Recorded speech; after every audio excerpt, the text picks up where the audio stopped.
നമസ്കാരം. 9 മണി വാർത്ത തുടങ്ങുന്നു. ആദ്യം പ്രധാന തലക്കെട്ടുകൾ നോക്കാം. രാഹുൽ മാങ്കൂട്ടത്തിനെതിരായ ക്രൈംബ്രാഞ്ച് കേസിൽ നടപടികൾ ഉടൻ.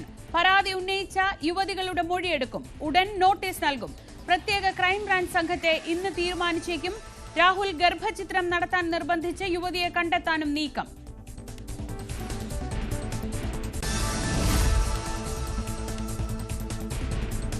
പാലക്കാട്ടും തിരുവനന്തപുരത്തും ഇന്നലെ രാത്രി സംഘർഷം. യൂത്ത് കോൺഗ്രസിന്റെ ക്ലിഫ് ഹൌസ് മാർച്ചിന് നേരെ ജലപീരങ്കി. കെ രമയുടെ നേതൃത്വത്തിൽ പോലീസ് സ്റ്റേഷൻ മാർച്ചും. ഷാഫി പറമ്പിൽ ഇന്ന് പാലക്കാട്ട്. കാസർഗോഡ് അമ്പലത്തറയിൽ അച്ഛനും അമ്മയും മകനും ആത്മഹത്യ ചെയ്തു. ആസിഡ് കഴിച്ച് കുടുംബത്തിലെ 3 പേർ ജീവനൊടുക്കി. മറ്റൊരു മകന്റെ നില അതീവ ഗുരുതരം. കടുത്ത സാമ്പത്തിക ബാധ്യതയാണ് ആത്മഹത്യയ്ക്ക് കാരണമെന്ന സൂചന. പറക്കളായി രണ്ടാം പുളിക്കാലിലെ ഗോപി, ഭാര്യ ഇന്ദിര, മകൻ രാജേഷ് എന്നിവരാണ് മരിച്ചത്.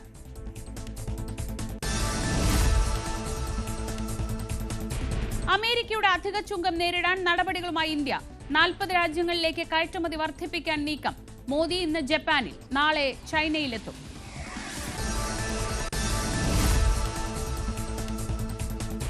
അമേരിക്കയിലെ മിനിയാപോളിസിൽ സ്കൂളിൽ വെടിവെപ്പ്. 2 കുട്ടികൾക്ക് ദാരുണാന്ത്യം, 17 പേർക്ക് പരുക്ക്. ട്രാൻസ്ജെൻഡറായ അക്രമി ജീവനൊടുക്കി.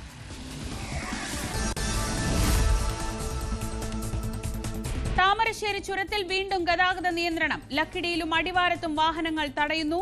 കല്ലുകൾ വീണ്ടും റോഡിലേക്ക് വീണുകൊണ്ടിരിക്കുന്ന സാഹചര്യത്തിലാണിത്. 9ാം വളവിൽ വീണ്ടും മണ്ണിടിയുന്നുണ്ട്. കൂടുതൽ പരിശോധന നടത്തിയ ശേഷമേ റോഡ് തുറന്നുകൊടുക്കൂ.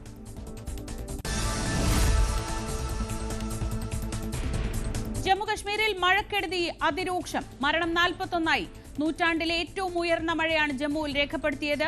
രക്ഷാപ്രവർത്തനം തുടരുന്നു. ഹിമാചലിലും പഞ്ചാബിലും മഴക്കെടുതി രൂക്ഷം. ബിയാസ് നദി കരകവിഞ്ഞതിനെ തുടർന്ന് ഹിമാചൽ പ്രദേശിൽ ചണ്ഡീഗഡ് മണാലി ദേശീയപാതയുടെ ഒരു ഭാഗം ഒലിച്ചുപോയി. ഡൽഹിയിൽ യമുന നദിയിലെ ജലനിരപ്പ് അപകടകരമായ നിലയിലേക്ക് ഉയർന്നു.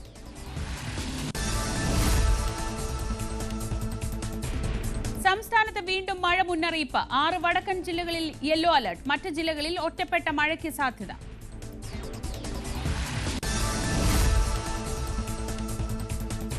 സൂറജ് ഡയമണ്ട് ലീഗിൽ മെഡൽ പ്രതീക്ഷയുമായി നീരജ് ചോപ്ര ഇന്നിറങ്ങും. മത്സരം ഇന്ത്യൻ സമയം രാത്രി 11:15.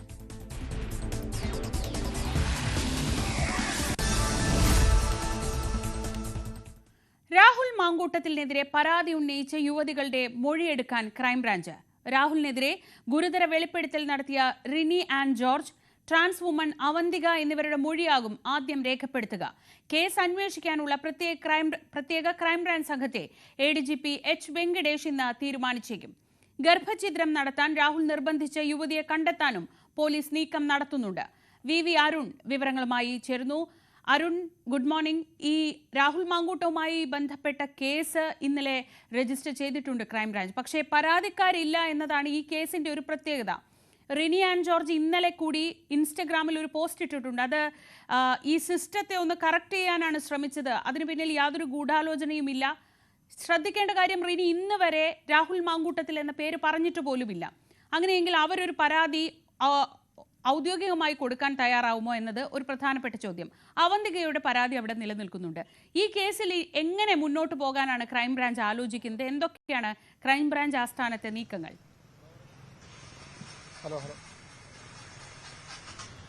രാഹുൽ മാങ്കൂട്ടത്തിനെതിരെ നിലവിൽ ക്രൈംബ്രാഞ്ച് എടുത്തിരിക്കുന്ന കേസുകൾ വളരെ ദുർബലമാണ്. അത് സ്ത്രീകളെ പിന്തുണ ശല്യം ചെയ്യുക, സാമൂഹ്യ മാധ്യമങ്ങളിലൂടെ അല്ലെങ്കിൽ ഫോണിലൂടെയൊക്കെ ഭീഷണിപ്പെടുത്തുക തുടങ്ങിയ ജാമ്യം ലഭിക്കാവുന്ന വകുപ്പുകൾ മാത്രം ചുമത്തിയ ഒരു പ്രാഥമികമായ ഒരു ചാർജ് ഷീറ്റ് അല്ലെങ്കിൽ ഒരു FIR ആണ് തയ്യാറാക്കിയിരിക്കുന്നത്. അതിനപ്പുറത്തേക്ക് കൂടുതൽ തെളിവുകൾ, കൂടുതൽ പരാതികൾ ലഭിക്കുമെന്ന് ക്രൈംബ്രാഞ്ച് പ്രതീക്ഷിക്കുന്നുണ്ട്. അത്തരം ചില സൂചനകളും അവർക്ക് ലഭിച്ചിട്ടുണ്ട്. അതിന്റെ അടിസ്ഥാനത്തിലാണ് മുഖ്യമന്ത്രിയുടെ ഓഫീസ് സംസ്ഥാന പോലീസ് മേധാവിയുടെ നിർദ്ദേശപ്രകാരം ഇത്തരത്തിൽ കേസുമായി മുന്നോട്ട് പോകാൻ നിർദ്ദേശം നൽകിയത്. ഇന്നലെ മുഖ്യമന്ത്രി അക്കാര്യം വ്യക്തമാക്കിയിരുന്നു. പല കാര്യങ്ങളും ഇനിയും പുറത്തു വരാനുണ്ട് എന്നുള്ളത്. അതായത് ഈ ഇരകളായ പെൺകുട്ടികൾ, രാഹുൽ മാങ്കൂട്ടത്തിനെതിരെ ഇപ്പോൾ പരാതി പറഞ്ഞിട്ടുള്ള ശബ്ദരേഖ പുറത്തു വന്ന പെൺകുട്ടിയുണ്ട്, അല്ലാതെ സിനിമാ താരം റിനിയുണ്ട്, അവന്തികയുടെ പരാതിയുണ്ട്. അത്തരത്തിൽ പരാതികൾ പറയാൻ അവർ മുന്നോട്ട് വരുമെന്ന പ്രതീക്ഷയാണ് സർക്കാർ. ഇതിനും അപ്പുറത്തേക്ക് വലിയ ചില പരാതികൾ കൂടി വരാനുണ്ട്. ഗുരുതരമായ ആരോപണങ്ങൾ ഉൾപ്പെടുന്ന പരാതികൾ കൂടി വരാനുണ്ട് എന്നും പോലീസിന് വിവരം ലഭിച്ചിട്ടുണ്ട്. അതിന്റെ അടിസ്ഥാനത്തിലാണ് ഇപ്പോൾ അന്വേഷണ സംഘത്തെ രൂപീകരിച്ചത്, നടത്താൻ തീരുമാനിച്ചത്. അന്വേഷണ സംഘത്തെ, ക്രൈംബ്രാഞ്ചിന്റെ പ്രത്യേക അന്വേഷണ സംഘത്തെ ഇന്ന് തീരുമാനിക്കാനാണ് സാധ്യത. മാത്രമല്ല ഈ പുറത്തു വന്ന വാർത്തകളിലെ യുവതികളെ നേരിൽ കണ്ട് മൊഴിയെടുക്കാനും അന്വേഷണ സംഘം ആലോചിക്കുന്നുണ്ട്. ഇവരെ കണ്ടെത്തി ഈ ക്ഷത്രിയകാരെന്നൊക്കെ സ്വാഭാവിക പോലീസ് അന്വേഷണത്തിൽ അവർക്ക് മനസ്സിലായിട്ടുണ്ട്. സ്പെഷ്യൽ ബ്രാഞ്ച് റിപ്പോർട്ടിലേക്ക് വളരെ വ്യക്തമായി തന്നെ അക്കാര്യങ്ങൾ അവർക്കറിയാവുന്നതാണ്. അതുകൊണ്ട് തന്നെ ഇവരെ നേരിട്ട് കണ്ട് മൊഴിയെടുക്കും. പരാതിയിൽ അവർ ഉറച്ചു നിന്നാൽ ഇവരുടെ പരാതിയിൽ തന്നെ ഗുരുതരമായ വകുപ്പുകൾ ചുമത്താനുള്ള വഴിയുണ്ട്. മുഖ്യമന്ത്രി തന്നെ പറഞ്ഞതുപോലെ ഗർഭചിത്രം നടത്തിയില്ലെങ്കിൽ കൊല്ലാൻ പോലും മടിക്കില്ല എന്ന ഭീഷണിയൊക്കെ അതിലുണ്ട്. അതുകൊണ്ട് തന്നെ അതിൽ കുറച്ചുകൂടി ഗൌരവമുള്ള വകുപ്പുകൾ ചുമത്താൻ കഴിയുമെന്ന് പോലീസ് കരുതുന്നു. ഇനി ഇതിനപ്പുറത്തേക്കുള്ള പരാതികൾ കൂടി വരാൻ തന്നെ സാധ്യതയുണ്ടെന്നാണ് പോലീസ് ഇപ്പോൾ വ്യക്തമാക്കുന്നത്. അങ്ങനെ ചില സൂചനകൾ അവർക്ക് ലഭിച്ചിട്ടുണ്ട്. ഒരുപക്ഷെ കൂടുതൽ പരാതികൾ പോലീസിന് മുൻപാകെ എത്തിക്കാണും. ചില പരാതികൾ ഇതിനകം തന്നെ മറ്റ് പുറത്തുള്ള വ്യക്തികൾ സംസ്ഥാന പോലീസ് മേധാവിക്കടക്കം പരാതികൾ നൽകിയിട്ടുമുണ്ട്. ആ പരാതികളുടെ കൂടി അടിസ്ഥാനത്തിലാണ് ഇപ്പോൾ ഒരു പ്രാഥമിക അന്വേഷണത്തിലേക്ക് ക്രൈംബ്രാഞ്ച് നീങ്ങുന്നത്. കൂടുതൽ പരാതികൾ, വ്യക്തമായ തെളിവുകളുടെ അടിസ്ഥാനത്തിലുള്ള വിവരങ്ങളൊക്കെയാണ് ഇപ്പോൾ പോലീസ് തേടുന്നത്. ശരി അരുൺ, ഈ വിഷയത്തിൽ പക്ഷേ ഒരു പരാതിയുമായി ആരും വരുന്നില്ല എന്നൊരു ധൈര്യത്തിലാണ്. ഒരു പക്ഷേ അങ്ങനെ പരാതിക്കാരെ കണ്ടെത്താൻ കഴിയും. ഇപ്പോൾ ഈ ഗർഭഛിദ്രവുമായി ബന്ധപ്പെട്ട ഗുരുതരമായ ആരോപണമാണ്, പക്ഷേ അതൊരു ശബ്ദശകലമാണ്, അത് ആരുടേതാണെന്ന് അറിയില്ല. അവർ ആ പരാതിയിൽ ഉറച്ചു നിന്നില്ലെങ്കിൽ അതിലെങ്ങനെ മുന്നോട്ട് പോകാനാകും? ഇത്തരം സാങ്കേതികമായ പ്രശ്നങ്ങൾ കൂടി ഈ കേസുമായി ബന്ധപ്പെട്ട് വരും ദിവസങ്ങളിൽ ഉണ്ടാവില്ലേ? തീർച്ചയായിട്ടും ഇപ്പോഴുള്ള ഈ പരാതികൾ, ഒന്ന്, ഒരു പൊതുപ്രവർത്തകൻ ഈ വാർത്തകളുടെ അടിസ്ഥാനത്തിൽ സംസ്ഥാന പോലീസ് മേധാവിക്ക് നൽകിയ പരാതിയാണ്. എച്ച് ഹഫീസ് എന്ന കേരള കോൺഗ്രസ് എമ്മിന്റെ ഒരു നേതാവ് നൽകിയ പരാതിയാണ്. അതിൽ മ്യൂസിയം പോലീസ് ഇയാളുടെ മൊഴി നേരത്തെ രേഖപ്പെടുത്തിയിരുന്നു. അതിന്റെ അടിസ്ഥാനത്തിൽ അന്വേഷണം ഉണ്ടാകും. അതിനും അപ്പുറത്തേക്കാണ് ഈ മാധ്യമങ്ങളിലൂടെ വന്ന മ്യൂസിയത്തിനടക്കം പുറത്തുവിട്ട വാർത്തകൾ, അവന്തികയുടെ അടക്കം വെളിപ്പെടുത്തലുണ്ട്. ആ വാർത്തകളുടെ അടിസ്ഥാനത്തിലുള്ള ഒരു നടപടി, അതിൽ പരാതിക്കാർ ഉറച്ചു നിൽക്കണമെന്നത് വളരെ പ്രധാനപ്പെട്ട ഒന്നാണ്. ഈ ആരോപണങ്ങൾ പറഞ്ഞതുപോലെ ആ കാര്യങ്ങൾ അന്വേഷണ സംഘത്തിന് മുമ്പാകെ മൊഴി നൽകിയാൽ മാത്രമേ ഈ കേസുകൾ നിലനിൽക്കുകയുള്ളൂ. അതങ്ങനെ ലഭിക്കുമെന്ന പ്രതീക്ഷ പോലീസിനുണ്ട്. ഇതിനും അപ്പുറത്തേക്ക് ചില പുതിയ വിവരങ്ങൾ കൂടി വരാനുണ്ട്. അത്രയും സൂചനകൾ കൂടി അന്വേഷണ സംഘത്തിനും മുഖ്യമന്ത്രിയുടെ ഓഫീസിനുമൊക്കെ ലഭിച്ചിട്ടുണ്ട്. മുഖ്യമന്ത്രി അതാണ് പറഞ്ഞത്, എനിക്ക് ലഭിച്ച വിവരങ്ങളെല്ലാം ഇപ്പോൾ പുറത്തു വരാൻ കഴിയില്ല. ഈ പരാതി ഇപ്പോൾ രാഹുൽ മാങ്കൂട്ടത്തിൽ മാത്രം നിൽക്കുമോ, ഇവിടം വരെ എത്തിപ്പെടുമെന്ന കാര്യവും വ്യക്തമല്ല. എല്ലാം കാത്തിരുന്ന് കാണാമെന്നാണ് മുഖ്യമന്ത്രി പറഞ്ഞത്. മുഖ്യമന്ത്രി ഈ ഒരു സ്റ്റേറ്റ്മെന്റ് നടത്തിയ തൊട്ട് പിന്നാലെയാണ് ക്രൈംബ്രാഞ്ച് അന്വേഷണം തുടങ്ങിയതിനു മുമ്പ് തന്നെ വലിയ തെളിവുകളും വിവരങ്ങളും ഒക്കെ പോലീസിന് ലഭിച്ചിട്ടുണ്ട്. സ്പെഷ്യൽ ബ്രാഞ്ച് രഹസ്യാന്വേഷണ വിഭാഗമൊക്കെ പല കാര്യങ്ങളും ശേഖരിച്ചിട്ടുണ്ട്. ഈ ഇരകളെ അവർ തിരിച്ചറിഞ്ഞിട്ടുണ്ട് എന്ന് വേണം കരുതാൻ. അങ്ങനെയെങ്കിലും അതിന്റെ അടിസ്ഥാനത്തിൽ കൂടി അവരെ വൈകാതെ മൊഴിയെടുത്തേക്കും. വളരെ ഗൌരവത്തോടു കൂടി കാര്യങ്ങൾ കാണുന്നു എന്ന് തന്നെയാണ് ആഭ്യന്തര വകുപ്പ് വ്യക്തമാക്കുന്നത്.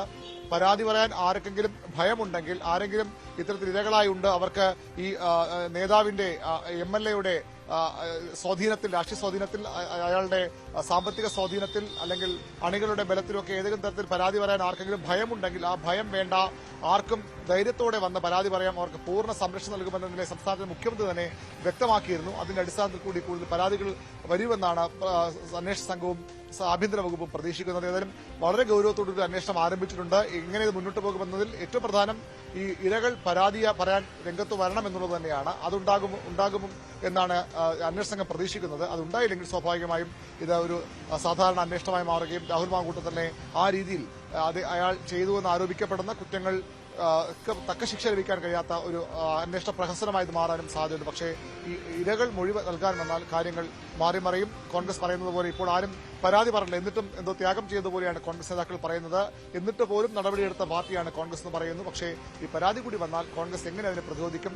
MLA സ്ഥാനം രാജിവെക്കാൻ ആവശ്യപ്പെടേണ്ടത് പാർട്ടിയല്ല, അതിനുള്ള അധികാരം പാർട്ടിക്കില്ല എന്ന വിചിത്രമായ വാദം ഇന്നലെ KPCC അധ്യക്ഷൻ മുന്നോട്ട് വച്ചിരുന്നു. പക്ഷേ അത് അങ്ങനെയല്ല. കോൺഗ്രസ് തന്നെ രാഹുൽ മാങ്കൂട്ടം രാജി പരസ്യമായി ആവശ്യപ്പെട്ട് നിർബന്ധിതമായി തീരും. ആ രീതിയിലുള്ള തെളിവുകൾ ലഭിക്കുമെന്ന പ്രതീക്ഷയിലാണ് ഇപ്പോൾ അന്വേഷണ സംഘം മുന്നോട്ട് പോകുന്നത്. അരുൺ, നിയമപരമായി ഇങ്ങനെയൊക്കെയാണ് മുന്നോട്ട് പോകുന്നതെങ്കിൽ രാഷ്ട്രീയമായി ഇത് വലിയ പ്രശ്നങ്ങളിലേക്ക് പോവുകയാണ്. ഇന്നലെ നമ്മൾ കണ്ടു തിരുവനന്തപുരത്തും ഒക്കെ ഉണ്ടായ മാർച്ചും പ്രതിഷേധവും ഒക്കെ കാണുന്നുണ്ട്. അതിന് പിന്നാലെ ഇന്നിപ്പോൾ രാജിവെക്കണമെന്ന നിലപാടിൽ ഉറച്ച് CPM-ന്റെ ഭാഗത്തുനിന്ന് MV ഗോവിന്ദന്റേതായി ലേഖനം കാണുന്നു. കേരളത്തിലെ ജനങ്ങൾ ഒന്നടങ്കം രാഹുലിന്റെ രാജി ആഗ്രഹിക്കുന്നുവെന്നാണ് CPM സംസ്ഥാന സെക്രട്ടറി MV ഗോവിന്ദൻ ആവർത്തിച്ചിട്ടുള്ളത്.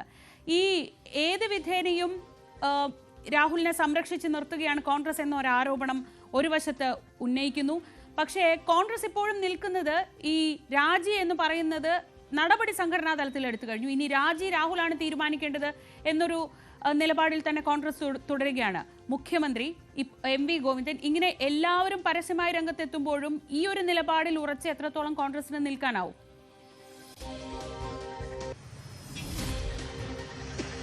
അതാണ് അറിയേണ്ടത്.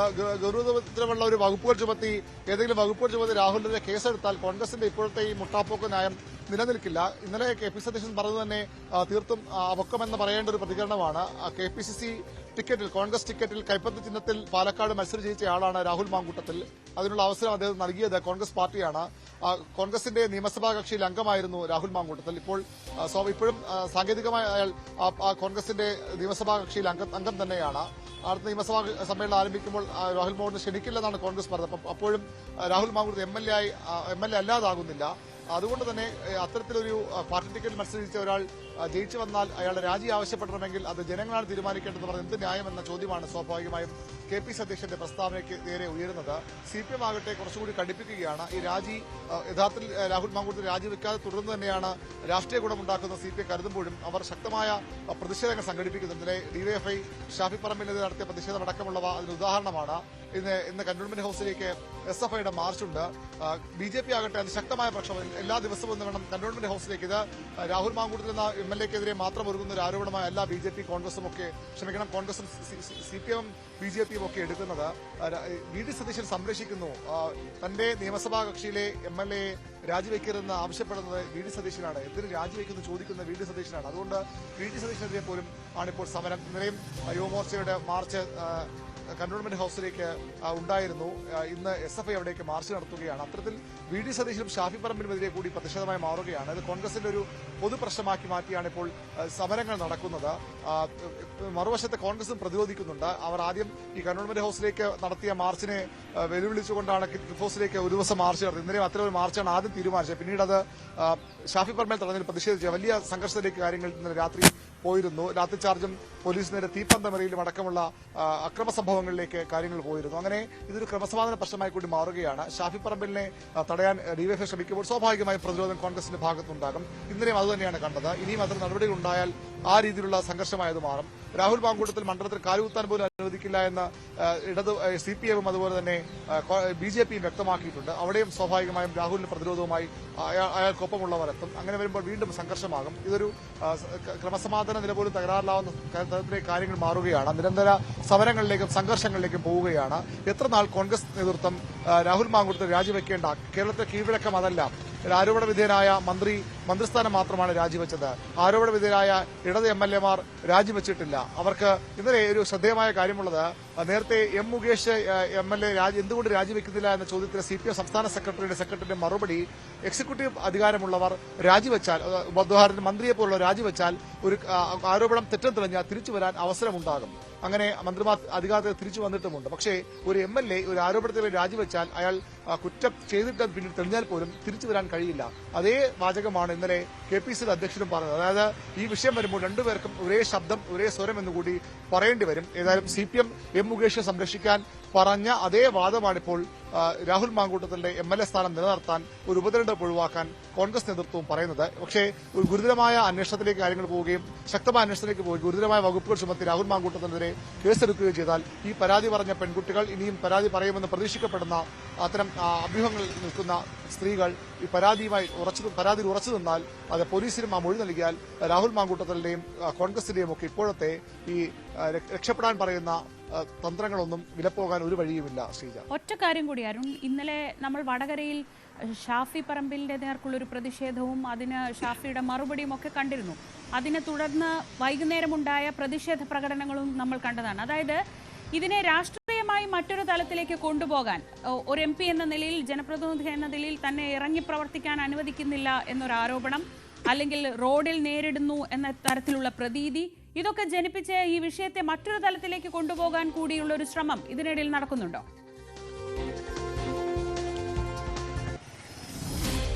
തീർച്ചയായിട്ടും കോൺഗ്രസിന് ഈ വിഷയത്തിൽ നിന്ന് എങ്ങനെയും കരകയറിയേ മതിയാകൂ. ചെറിയൊരു പ്രതിസന്ധിയല്ല കോൺഗ്രസ് നേതൃത്വം വന്നുപെട്ടിരിക്കുന്നത്. ചെറിയൊരു പ്രതിസന്ധിയിലല്ല കോൺഗ്രസ് നേതൃത്വം വന്നുപെട്ടിരിക്കുന്നത്. വളരെ ദുർഘടമായ ഒരു രാഷ്ട്രീയ വഴിയിലൂടെയാണ് ഇപ്പോൾ കോൺഗ്രസ് സഞ്ചരിക്കുന്നത്. തദ്ദേശ തെരഞ്ഞെടുപ്പിന് മാസങ്ങൾ, പക്ഷേ ആഴ്ചകൾ മാത്രമെന്ന് പറയേണ്ട അവസ്ഥയിൽ തദ്ദേശ തെരഞ്ഞെടുപ്പ് വന്നിരിക്കുന്നു. മാസങ്ങൾക്കപ്പുറം നിയമസഭാ തെരഞ്ഞെടുപ്പ് വരാനിരിക്കുന്നു. 2 തവണ അധികാരത്തിൽ മാറിയുന്ന മുന്നണിയാണ്. ഇത്തവണ സർക്കാരിന് വലിയ ആരോപണങ്ങൾ ഉന്നയിച്ച് അധികാരത്തിൽ തൂത്തെറിയുമെന്ന് പ്രഖ്യാപിച്ച് അവർ മുന്നോട്ട് പോകുമ്പോൾ വലിയ പ്രതീക്ഷയുമായി നിലമ്പൂർ, പാലക്കാട് ഉപതെരഞ്ഞെടുപ്പുകൾ ആ പ്രതീക്ഷയ്ക്ക് ആക്കം കൂട്ടിയിട്ടുമുണ്ട്. ഏറ്റവും ഒടുവിൽ നിലമ്പൂർ കൂടി. അങ്ങനെയുള്ള ഒരു സാഹചര്യത്തിൽ പാർട്ടിയെ, മുന്നണിയെ വലിയ പ്രതിരോധത്തിലാക്കുന്ന, പ്രതിസന്ധിയിലാക്കുന്ന ഒരു നീക്കമാണ് രാഹുലിന്റെ ഭാഗത്ത് ഉണ്ടായത്, അല്ലെങ്കിൽ അത്തരമൊരു പ്രശ്നമാണ് ഉണ്ടായിരിക്കുന്നത്. അതിൽ നിന്ന് ഏത് വിധേനയും കരകയറിയേ മതിയാകൂ. അതുകൊണ്ടാണ് പ്രതിപക്ഷ നേതാവ് 2 രാഷ്ട്രീയ ബോംബുകൾ ഉടൻ പൊട്ടും, അതിൽ കേരളം ഞെട്ടും, ബിജെപിയും സിപിഎം സന്തോഷിക്കേണ്ട, കാത്തിരിക്കൂ, ശ്രദ്ധിച്ചിരിക്കൂ എന്നൊക്കെ പറഞ്ഞ വെല്ലുവിളിമായി രംഗത്ത് വന്നത്. അതിനും അപ്പുറത്തേക്കാണ് ഇത്തരം സമരങ്ങൾ വരും. സ്വാഭാവികമായും പ്രതിപക്ഷ നേതാവിന്റെ വ്യവസ്ഥയിലേക്ക് പോകുമ്പോൾ അവിടെ പ്രതിരോധിക്കാൻ, കഴിഞ്ഞ ദിവസം പ്രതിപക്ഷ വ്യവസ്ഥയിലേക്കുള്ള മാർച്ച് പോലീസ് തടയേണ്ട എന്ന നിർദ്ദേശം കൂടി അദ്ദേഹം നൽകിയിരുന്നു. ആരും വന്നോട്ടെ, ഏത് വിധേനയും ഈ വിഷയം മറികടക്കാനുള്ള വലിയ ശ്രമത്തിലാണ് കോൺഗ്രസ് നേതൃത്വമുള്ളത്. സ്വാഭാവികമായി ഷാഫി പറമ്പിലിനെതിരെയൊക്കെ പ്രതിഷേധം വരുമ്പോൾ അദ്ദേഹം KPCയുടെ ഉപാധ്യക്ഷനാണ്, അദ്ദേഹം വർക്കിംഗ് പ്രസിഡന്റാണ്, അതുപോലെ അദ്ദേഹം പ്രധാനപ്പെട്ട യുവജന നേതാവും MPയും ഒക്കെയാണ്. അതുകൊണ്ട് തന്നെ അത്തരം ആളുകളെ വഴി തടയുമ്പോൾ ഷാഫി പറമ്പിൽ നേരിട്ടതിലൊരു കുറ്റവും ചെയ്ത ആളല്ല. രാഹുൽ മാങ്കൂട്ടത്തിനെ സംരക്ഷിക്കുന്നുവെന്ന ആരോപണം ഉന്നയിച്ചുകൊണ്ടാണ് ഷാഫിക്കെതിരെയുള്ള ഈ പ്രതിഷേധങ്ങൾ. സ്വാഭാവികമായും വിഷയങ്ങൾ മാറ്റാൻ, രാഹുൽ മാങ്കൂട്ടത്തിന്റെ എതിരെയുള്ള ആരോപണങ്ങളും അതിൽ കോൺഗ്രസിനുണ്ടായ പ്രതിസന്ധിയുമൊക്കെ മറികടക്കാൻ ഇത്തരം രാഷ്ട്രീയ സമരങ്ങൾ ഉപകരിക്കുമെന്ന് കോൺഗ്രസ് കരുതുന്നു. അതുകൊണ്ടാണ് അവരും ശക്തമായി ഒരു പ്രതിരോധത്തിൽ നിൽക്കുന്ന പാർട്ടിയാണെങ്കിൽ പോലും തിരിച്ചടിച്ചുകൊണ്ടുള്ള നീക്കങ്ങൾ. മുഖ്യമന്ത്രിയുടെ വസതിയിലേക്ക് നിരന്തരം മാർച്ച് നടത്തുന്നു, അവിടെ പോസ്റ്റർ പതിക്കുന്നു, തീപ്പന്തവുമായി ക്ലിഫ് ഹൗസ് കോമ്പൗണ്ടിലേക്ക് മാർച്ച് നടത്താൻ ശ്രമിക്കുന്നു, പോലീസിനെ അത് വലിച്ചെറിയുന്നു, അത് സംഘർഷത്തിലേക്ക് മാറുന്നു. അങ്ങനെ എല്ലാ സംവിധാനങ്ങളും ഉപയോഗിച്ചുകൊണ്ട് ഈ പ്രതിസന്ധിയിൽ നിന്ന്, ഈ അഗാധ ഗർത്തത്തിൽ നിന്ന് കരകയറാനുള്ള ശ്രമം കോൺഗ്രസ് നടത്തുകയാണ്. സ്വാഭാവികമായും അത് അവരുടെ രാഷ്ട്രീയ നിലനിൽപ്പിന് അനിവാര്യവുമാണ്. അതുകൊണ്ട് തന്നെ അത്തരം സമരങ്ങളെ എങ്ങനെയാണ് സർക്കാർ നേരിടാൻ പോകുന്നത്? ഇന്നലെ പോലീസ് തങ്ങൾക്കെതിരെ തീപ്പന്തം വലിച്ചെറിഞ്ഞപ്പോൾ ലാത്തിച്ചാർജ് തയ്യാറായി. ഒരു സർക്കിൾ ഇൻസ്പെക്ടറുടെ വാക്കുകൾ വളരെ വ്യക്തമായി തന്നെ കേൾക്കാമായിരുന്നു. അങ്ങനെ പോലീസിനെതിരെ കഴിഞ്ഞ സമരങ്ങളിലൊക്കെ പോലീസ് അത്തരം ഒരു കടുത്ത നടപടികളിലേക്ക് ഒരിടവും പോയിരുന്നില്ല. നിരവധി സമരങ്ങൾ വീണാ ജോർജിനെതിരെ മറ്റും നടക്കുമ്പോഴൊക്കെ പോലീസ് കടുത്ത നടപടിയിലേക്ക് ഒരിടവും കടന്നില്ല. പക്ഷേ ഈ വിഷയത്തിൽ പോലീസിനും അത് കഴിഞ്ഞില്ല. അത്രയധികം പോലീസ് പ്രകോപിപ്പിച്ചുകൊണ്ടാണ് തീപ്പന്തമടക്കം പോലീസ് വാഹനങ്ങളിലേക്ക് വലിച്ചെറിഞ്ഞത്. അവിടെ പോലീസ് നടപടിക്ക് നിർബന്ധമാവും. സ്വാഭാവികമായും അങ്ങനെ വരുമ്പോൾ ഈ വിഷയങ്ങൾ മാറിപ്പോകുമെന്ന് കോൺഗ്രസ് നേതൃത്വം കരുതുന്നുണ്ടാകാം. അതുകൂടി ശ്രദ്ധിച്ചു ഉള്ള നീക്കമാകും സർക്കാരിന്റെ ഭാഗത്ത് നിന്നും ഉണ്ടാവുക. ഏതായാലും രാഹുൽ മാങ്കൂട്ടത്തിന് നിയമപരമായ ഒരു നടപടി സർക്കാർ തുടങ്ങി വെച്ചു കഴിഞ്ഞു. എത്രത്തോളം പരാതികൾ വരുമെന്നതിനെ ആശ്രയിച്ചിരിക്കും അത്. 15-ാം തീയതി നിയമസഭാ സമ്മേളനം തുടങ്ങാനിരിക്കുന്നു. രാഹുൽ മാങ്കൂട്ടത്തിൽ ഒരുപക്ഷെ സമ്മേളനത്തിൽ പങ്കെടുക്കില്ല, അല്ലെങ്കിൽ അദ്ദേഹം അവധി അപേക്ഷിച്ച് പോകാം. അദ്ദേഹം വന്നാൽ വീണ്ടും കാര്യങ്ങൾ കൂടുതൽ സംഘർഷാത്മകമായ അന്തരീക്ഷത്തിലേക്ക് മാറും. കോൺഗ്രസ് പ്രതിരോധത്തിലാകും. ഇപ്പോൾ തന്നെ എങ്ങനെയാണ് കോൺഗ്രസ് നേതൃത്വം ഈ സഭാ സമ്മേളനത്തെ അഭിമുഖീകരിക്കുക? സാധാരണഗതിയിൽ ഒരു തെരഞ്ഞെടുപ്പിന് തൊട്ടുമുമ്പുള്ള ഒരു സഭാ സമ്മേളനം സർക്കാരിനെതിരായ കുറ്റപത്രത്തിന്റെ അവതരണമാകും. സർക്കാരിനെതിരായ നിരന്തര പ്രക്ഷോഭങ്ങളുടെ വേലിയേറ്റം സഭയ്ക്കകത്തും പുറത്തും ഉണ്ടാകേണ്ടത്. പക്ഷേ അങ്ങനെയുള്ള ഒരു പ്രതിപക്ഷമാകില്ല ഈ 15-ാം തീയതി, സെപ്റ്റംബർ 15-ാം തീയതി നിയമസഭയിലേക്ക് വരിക. അവിടെ തീർത്തും പ്രതിരോധത്തിലാകുന്ന ഒരു പ്രതിപക്ഷമാകും വരിക. അല്ലെങ്കിൽ അതിനു മുമ്പ് എന്തെങ്കിലുമൊക്കെ അത്ഭുതങ്ങൾ സംഭവിക്കണം. ഒന്ന്, രാഹുൽ മാങ്കൂട്ടത്തിനെതിരെ പ്രതിപക്ഷം ആരോപിക്കും പോലെ CPM-ഉം BJP-യും തയ്യാറാക്കിയ ഗൂഢാലോചന, വ്യാജ ആരോപണങ്ങളെന്ന് തെളിയിക്കാൻ കോൺഗ്രസ് നേതൃത്വത്തിന് കഴിയണം. രാഹുൽ മാങ്കൂട്ടത്തിൽ കോൺഗ്രസ് നേതൃത്വം തെളിയിക്കാൻ പോലും തയ്യാറല്ല. അത് രാഹുൽ തന്നെ തെളിയിക്കട്ടെ നിലപാടാണ്, തെളിയിക്കണം. അല്ലെങ്കിൽ ഈ പ്രതിപക്ഷ പറഞ്ഞതുപോലെ എന്തെങ്കിലുമൊക്കെ രാഷ്ട്രീയ ബോംബുകൾ ഇവിടെ വീണ് പൊട്ടണം.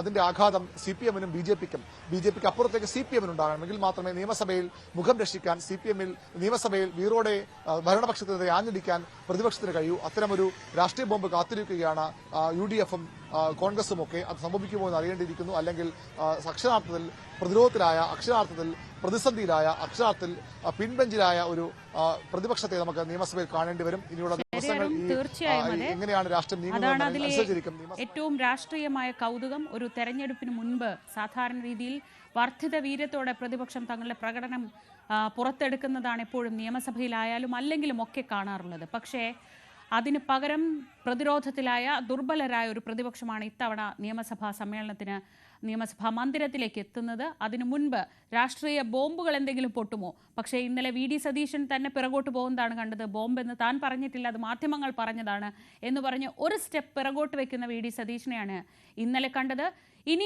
ഇന്ന് സംഭവ ബഹുലമാക്കാൻ പോകുന്നത് ഈ ക്രൈംബ്രാഞ്ച് എടുത്ത കേസിൽ എന്തൊക്കെ നടപടികൾ, പരാതിക്കാരെ കണ്ടെത്താൻ കഴിയുമോ, പരാതി കൊടുക്കാൻ അവർ തയ്യാറാവുമോ, രാഹുൽ മാങ്കൂട്ടത്തിനെതിരെ കൃത്യമായ തെളിവുകൾ എന്തെങ്കിലും ഈ ക്രൈംബ്രാഞ്ച് സംഘത്തിന് ഇപ്പോൾ ഉള്ള ദുർബലമായ കേസിനപ്പുറത്തേക്ക് കൊണ്ടുവരാൻ കഴിയുമോ എന്നതാണ് ശ്രദ്ധേയമായ ചോദ്യം. ഇനി മറ്റു വാർത്തകളിലേക്ക് പോകാം. കാസർഗോഡ് അമ്പലത്തറയിൽ നിന്ന് ഇന്ന് രാവിലെ വളരെ ദാരുണമായ ഒരു വാർത്തയാണ് വരുന്നത്. അച്ഛനും അമ്മയും മകനും അടക്കം ഒരു കുടുംബത്തിലെ 3 പേർ ആത്മഹത്യ ചെയ്തു എന്ന വാർത്തയാണത്. ആസിഡ് കഴിച്ചാണ് കുടുംബത്തിലെ ഈ 3 പേരും ജീവനൊടുക്കിയത്. ആസിഡ് കഴിച്ച മറ്റൊരു മകൻ കൂടിയുണ്ട്. മകന്റെ നില അതീവ ഗുരുതരമാണ്. സാമ്പത്തിക ബാധ്യതയാണ് ആത്മഹത്യയ്ക്ക് കാരണം. വിവരങ്ങളുമായി KV ബൈജു. ബൈജു, ദാരുണമായ ഒരു കൂട്ടാത്മഹത്യയുടെ വിവരമാണ് വരുന്നത്. എന്താണ് ഇവർക്ക് ഇങ്ങനെ ഒരു ആത്മഹത്യയിലേക്ക് പോകാൻ കാരണമെന്നാണ് പ്രാഥമികമായി ലഭിക്കുന്ന വിവരങ്ങൾ? ശ്രീജ, അങ്ങേയറ്റം ദുഃഖകരമായ വാർത്തയാണ് എന്തായാലും കാസർഗോഡ് നിന്ന് വരുന്നത്. അമ്പലത്തറ പോലീസ് സ്റ്റേഷൻ പരിധിയിലാണ് ഇത്തരത്തിൽ ഒരു കുടുംബത്തിലെ 3 പേർ ആസിഡ് കഴിച്ച് മരിച്ചത്. ഇതിൽ ഒരാൾ കൂടിയുണ്ട്. ഒരാളുടെ നില അതീവ ഗുരുതരമാണ്. ഇയാളെ പരിയാരം മെഡിക്കൽ കോളേജ് ആശുപത്രിയിൽ പ്രവേശിപ്പിച്ചിട്ടുണ്ട്. പറക്കളായി 2-ാം പുളിക്കാൽ എന്ന് പറയുന്ന സ്ഥലത്തെ ഗോപി, ഇദ്ദേഹത്തിന്റെ ഭാര്യ ഇന്ദിര, മകൻ രാജേഷ്, ഈ 3 പേരാണ് മരണപ്പെട്ടത്. മറ്റൊരു മകനായ രാകേഷ് ആണ് ഗുരുതര നിലയിൽ ഇപ്പോൾ പരിയാരം മെഡിക്കൽ കോളേജ് ആശുപത്രിയിൽ പ്രവേശിപ്പിച്ചിട്ടുള്ളത്. ഇന്ന് പുലർച്ചെ 4 മണിയോടെയാണ് ഈ കൂട്ട ആത്മഹത്യ സംഭവം നാടറിഞ്ഞത്. അതായത് ഈ ഗോപി ആത്മഹത്യ ചെയ്യുന്നതിന് മുമ്പ് തന്റെ സുഹൃത്തുക്കളെ വിളിച്ച് താൻ ഇങ്ങനെ ആത്മഹത്യ ചെയ്യുകയാണെന്ന് അറിയിച്ചു. പക്ഷേ ഈ ആളുകൾ എത്തിയെങ്കിലും ആശുപത്രിയിൽ കൊണ്ടുപോകും വഴിയാണ് ഇദ്ദേഹം മരിച്ചത്. ഇദ്ദേഹം ഒരു പ്രവാസിയായിരുന്നു. അതിനുശേഷം നാട്ടിൽ തന്നെ പറക്കളായി എന്ന് പറയുന്ന സ്ഥലത്ത് ഒരു സ്റ്റേഷനറി കട ഇട്ടിരുന്നു. അത് വലിയ നഷ്ടത്തിലായും അതേ തുടർന്ന് വലിയ സാമ്പത്തിക ബാധ്യതയുണ്ടായി എന്നാണ് നാട്ടുകാർ പറയുന്നത്. എന്തായാലും ഒരു കർഷകർ കൂടിയാണ് ഇപ്പോൾ ഈ കുടുംബം. ഈ മരണപ്പെട്ട രാജേഷ് എന്ന് പറയുന്ന ആൾ കാഞ്ഞങ്ങാട് തന്നെ ഒരു സ്റ്റേഷനറി കടയിലെ ഒരു ജീവനക്കാരൻ കൂടിയാണ്. അമ്പലത്തറ പോലീസ് ഇത് സ്ഥലത്തെത്തി വിശദമായ പരിശോധന ആരംഭിച്ചിട്ടുണ്ട്. ഇവരുടെ 3 പേരുടെയും മൃതദേഹം കാഞ്ഞങ്ങാട് ജില്ലാ ആശുപത്രിയിലാണുള്ളത്. രാകേഷ് ഇപ്പോൾ പരിയാരത്ത് അതീവ ഗുരുതരാവസ്ഥയിൽ ചികിത്സയിലുമാണ്. ശ്രീജ, ശരി. KV ബൈജു ആണ് വിവരങ്ങൾ നൽകിയത്. കാസർഗോഡ് നിന്ന് ആസിഡ് കഴിച്ചാണ് ഒരു കുടുംബത്തിലെ 3 പേർ ആത്മഹത്യ ചെയ്തിരിക്കുന്നത്. 4-ാമത്തെ ആൾ അത് ഇവരുടെ മറ്റൊരു മകനാണ്. ഗുരുതരാവസ്ഥയിൽ ആശുപത്രിയിലാണ്. മന്ത്രിസഭായോഗം അംഗീകരിച്ച ഭൂപതിവ് ചട്ട ഭേദഗതി ഒരേ സമയം മലയോര മേഖലകളിൽ നിർണായക ശക്തിയായ ക്രൈസ്തവ സഭകളെയും കേരള കോൺഗ്രസ് എമ്മിനെയും മുന്നണിയിൽ ഉറപ്പിച്ചു നിർത്താനുള്ള രാഷ്ട്രീയ നീക്കമാണ്. 6.5 പതിറ്റാണ്ടിന്റെ കാത്തിരിപ്പിന് വിരാമമെന്നായിരുന്നു കേരള കോൺഗ്രസ് എം ചെയർമാൻ ജോസ് കെ മാണി ഈ തീരുമാനത്തെ വിശേഷിപ്പിച്ചത്. 1960 ഭൂപതിവ് നിയമവുമായി ബന്ധപ്പെട്ടും അതുപോലെ തന്നെ 1964 ചട്ടവുമായി ബന്ധപ്പെട്ട് പട്ടയം ലഭിച്ച കർഷകർക്ക് അവിടെ വീട് വയ്ക്കുവാൻ, നിർമ്മിക്കുവാനും അതോടൊപ്പം കൃഷി ചെയ്യുവാൻ മാത്രമായി പരിമിതപ്പെടുത്തി. അത് കോടതി വിധിയുടെ അടിസ്ഥാനത്തിലാണ്. 10,000-കണക്കിന് കർഷകർ കേരള സംസ്ഥാനത്ത് വലിയൊരു ബുദ്ധിമുട്ട് പതിറ്റാണ്ടുകളായി ഈ പ്രശ്നവുമായി ബന്ധപ്പെട്ട് നേരിട്ടുകൊണ്ടിരിക്കുന്ന ഒരു സാഹചര്യമുണ്ടായിരുന്നു. അങ്ങനെ വന്നപ്പോഴാണ് ഈ സർക്കാർ അധികാരത്തിൽ വന്നതിന് ശേഷം അതിനൊരു നിയമ ഭേദഗതി വേണമെന്ന് കേരള കോൺഗ്രസും അതുപോലെ തന്നെ നമ്മുടെ മുന്നണിയും ആവശ്യപ്പെട്ടതിൻ്റെ അടിസ്ഥാനത്തിൽ ഒരു നിയമ ഭേദഗതി കൊണ്ടുവന്നു. അതുമാത്രമല്ല, അതുമായി ബന്ധപ്പെട്ട ചട്ടം ഇന്ന് ക്യാബിനറ്റിൽ അതിൻ്റെ റൂൾസ് അത് അനുവദിക്കുകയും അത് പാസ്സാക്കുകയും ചെയ്തു. അതോടുകൂടി ഒരു മുഹൂർത്തമാണ്, ഒരു ചരിത്ര സംഭവമാണ്. കാരണം പതിറ്റാണ്ടുകളായി കിടന്നിരുന്ന വിഷയമുണ്ടായിരുന്ന അതിനൊരു പരിഹാരം കാണുവാൻ കഴിഞ്ഞു. നേരത്തെ ഇപ്പോൾ നമ്മൾ വീടും അതുമായി ബന്ധപ്പെട്ട നാട്ടുകാർക്ക് വേണ്ടി സ്കൂള്, കോളേജ്, ആശുപത്രി, അതോടൊപ്പം ചില നിർമ്മാണങ്ങൾ വീടുമായി ബന്ധപ്പെട്ടൊക്കെ ചെയ്യുമ്പോഴും അതെല്ലാം നിയമവിരുദ്ധമായി മാറിയിരുന്നു ഈ കോടതി വിധിയുമായി ബന്ധപ്പെട്ട്. ഇന്ന് അത് ഈ റൂൾസ് പ്രകാരം അതെല്ലാം പരിഹരിക്കാൻ കഴിഞ്ഞു എന്നുള്ളത് വളരെ സന്തോഷമുണ്ട്. ഞാൻ പ്രത്യേകം ഇടത് സർക്കാരിനെ അനുമോദിക്കുന്നു. അതോടൊപ്പം തന്നെ മുഖ്യമന്ത്രിയെയും ഇതിന് നേതൃത്വം കൊടുത്ത എല്ലാവരെയും ഞാൻ പ്രത്യേകം നന്ദിയോടെ ഓർക്കുന്നു. എന്നാൽ പട്ടയഭൂമിയിലെ അനധികൃത കെട്ടിട നിർമ്മാണത്തിന് സാധൂകരണം നൽകുന്ന നീക്കം കൂടിയാണ് ഇത് എന്ന ആക്ഷേപം ഉയരാനും അതേസമയം സാധ്യതയുണ്ട്. ശ്രീജിത്ത് വിവരങ്ങളുമായി. ശ്രീജിത്ത്, ഇന്നലെ സർക്കാർ ഈ പ്രഖ്യാപനം നടത്തിക്കൊണ്ട് പറഞ്ഞത് ഇതുവരെ അനുഭവിച്ച എല്ലാ പ്രയാസങ്ങളും മലയോര മേഖലയിലെ കർഷകരുടെ പ്രയാസങ്ങളെല്ലാം പരിഹരിക്കുന്ന ഒരു തീരുമാനം, ഇനി എല്ലാം നന്നായി തന്നെ നടക്കും എന്നതായിരുന്നു. പക്ഷേ പ്രതിപക്ഷം ഇന്നലെ തന്നെ പ്രതികരിച്ചത് ഇത് നിലവിലുള്ള അവസ്ഥയെ സങ്കീർണമാക്കുന്ന ഒന്നാണെന്നാണ്. ഈ പട്ടയഭൂമിയുടെ സ്വതന്ത്രമായ വിനിയോഗമാണ് എപ്പോഴും കർഷകർ ആവശ്യപ്പെടുന്ന ഒരു കാര്യം. അത് നടന്നിട്ടില്ല. അങ്ങനെ അത് നടക്കാത്ത സാഹചര്യത്തിൽ ഈ ഭൂപതിവ് ചട്ട ഭേദഗതി കൊണ്ട് യഥാർത്ഥത്തിൽ എത്രത്തോളം ആശ്വാസം വരാൻ ഇടയുണ്ട്? ഇതിനെ എങ്ങനെയാണ് കർഷക സംഘടനകളടക്കം ഈ തീരുമാനത്തെ സ്വീകരിക്കുന്നത്?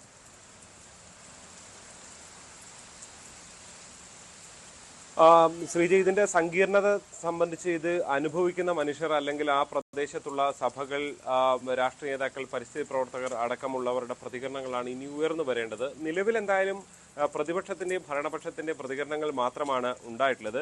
എന്തായാലും ഇപ്പോഴുള്ള പ്രശ്നങ്ങൾക്ക് ശാശ്വത പരിഹാരം എന്ന നിലയിൽ തന്നെയാണ് സംസ്ഥാന സർക്കാർ ഈ വിഷയത്തെ അവതരിപ്പിക്കുന്നത്.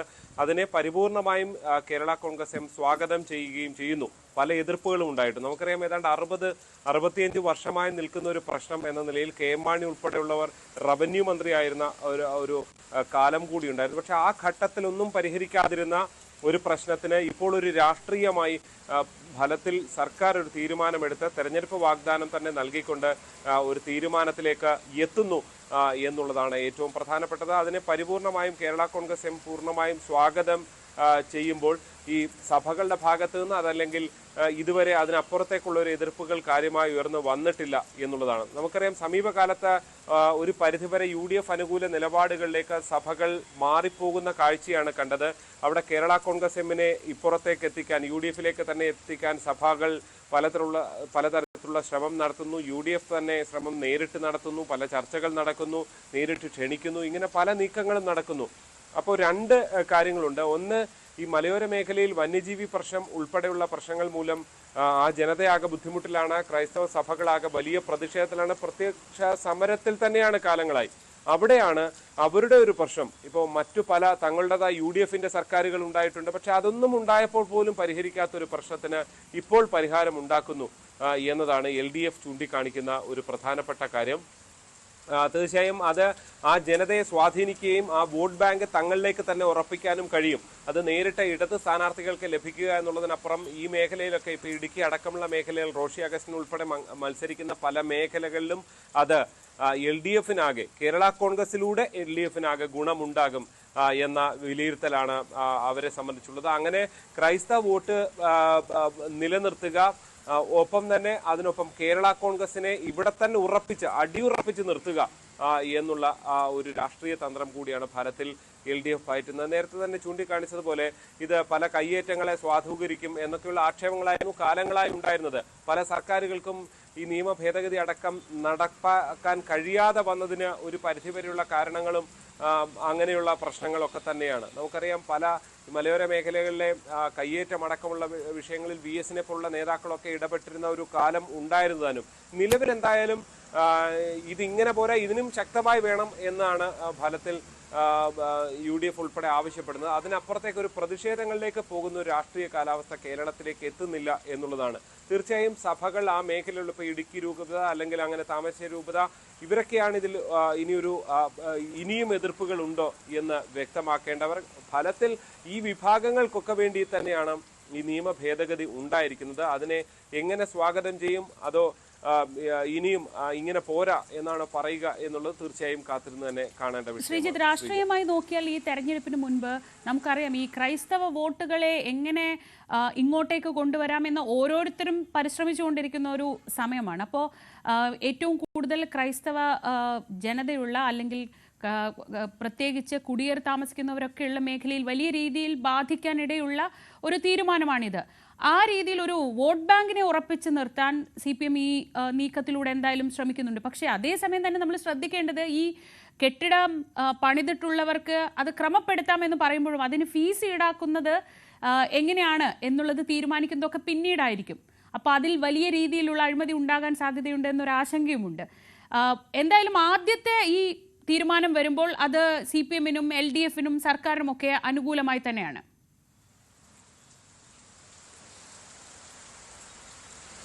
തീർച്ചയായും അനുകൂലമാണ് എന്ന കാര്യത്തിൽ യാതൊരു സംശയവുമില്ല. ഇന്നലെ മുഖ്യമന്ത്രി ഇട്ട വാർത്താക്കുറിപ്പിലും ഫേസ്ബുക്ക് പോസ്റ്റിലുമൊക്കെ ചൂണ്ടിക്കാണിച്ചത് ചെറിയ ഫീസ് എന്നുള്ളതാണ്. അതുകൊണ്ട് തന്നെ ഈ ഘട്ടത്തിൽ തെരഞ്ഞെടുപ്പിന്, ഇനി തദ്ദേശ തെരഞ്ഞെടുപ്പിന് 1-2 മാസം മാത്രം ബാക്കി, നിയമസഭാ തെരഞ്ഞെടുപ്പിനും വിരലിലെണ്ണാവുന്ന മാസങ്ങളെ ബാക്കിയുള്ളൂ. അതെല്ലാം നിൽക്കുന്ന സമയത്ത് ഇനി വലിയൊരു ഫീസൊക്കെ ഏർപ്പെടുത്തിക്കൊണ്ട് ഒരു വലിയ അവർക്ക് ഇതിന്റെ ഗുണം ഫലത്തിൽ കൃത്യമായി അവരെ കൂടി പരിഗണിച്ചുകൊണ്ടൊരു നിലയിലേക്കായിരിക്കും കാര്യങ്ങൾ പോകുക എന്ന് വേണം മനസ്സിലാക്കാൻ. കാരണം ഇതിന് പിന്നിൽ വളരെ കൃത്യമായ രാഷ്ട്രീയ ലക്ഷ്യമുണ്ട് എന്ന് തന്നെയാണ് നമുക്ക് മനസ്സിലാക്കേണ്ടത്. അത് ഈ പറഞ്ഞതുപോലെ കുടിയേറ്റ മേഖലയിലെ കർഷകർ, പ്രത്യേകിച്ച് അത് ക്രൈസ്തവ ജനവിഭാഗമാണ് കാര്യമായി ഉള്ളത്, അവരെ തൃപ്തിപ്പെടുത്തുക എന്നുള്ളത് വളരെ പ്രധാനപ്പെട്ട ഒരു ഘടകമാണ്.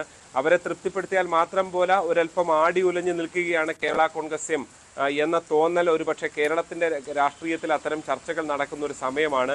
കേരള കോൺഗ്രസ് എമ്മിനെ ഒപ്പം നിർത്തുക എന്നുള്ളത് ഭരണ തുടർച്ചയ്ക്ക് വളരെ പ്രധാനപ്പെട്ടതാണ്. പ്രത്യേകിച്ച് UDFന്റെ തോൽവിക്ക് അത് പ്രധാനപ്പെട്ടതാണ്. നമുക്കറിയാം, മധ്യ കേരളത്തിലെ സീറ്റുകൾ എടുത്താൽ ഇപ്പോൾ ചെങ്ങനാശ്ശേരി, പൂഞ്ഞാർ അല്ലെങ്കിൽ കാഞ്ഞിരപ്പള്ളി പോലുള്ള സീറ്റുകളൊക്കെ കേരള കോൺഗ്രസ് എം വന്നതിന് ശേഷം LDF ആയി മാറുന്ന സാഹചര്യങ്ങൾ ഉണ്ടായിട്ടുണ്ട്. അങ്ങനെ പല സീറ്റുകളും ഫലത്തിൽ അങ്ങനെ നിൽക്കുന്നു. ഇപ്പോൾ ഇടുക്കി സീറ്റ് റോഷി അഗസ്റ്റിൻ വിജയിച്ചുകൊണ്ടിരുന്ന സീറ്റാണ്, അത് LDFലേക്ക് കൊണ്ടുവരാൻ കഴിയുന്നു. അങ്ങനെ രാഷ്ട്രീയമായി ഇതിന്റെ നേട്ടം തങ്ങൾക്കുണ്ട്.